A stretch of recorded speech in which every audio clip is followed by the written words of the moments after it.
Start by seasoning ground beef with salt, pepper, onion powder, and a little garlic powder.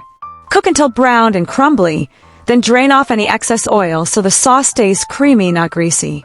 In the same pan, melt a spoon of butter and sauté finely chopped onions and minced garlic until fragrant and golden. Stir in a spoon of flour to thicken the base, then slowly pour in warm milk while stirring continuously until smooth and creamy.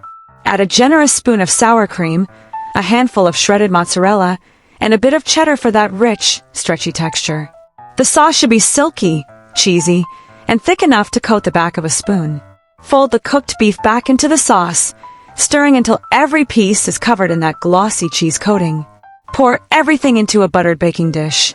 Top with more mozzarella and cheddar, and bake until bubbling with golden, crispy cheese edges. Finish with a sprinkle of fresh parsley, and serve with creamy mashed potatoes or buttered noodles. Every bite melts in the mouth, rich, savory, and comfort in its creamiest form.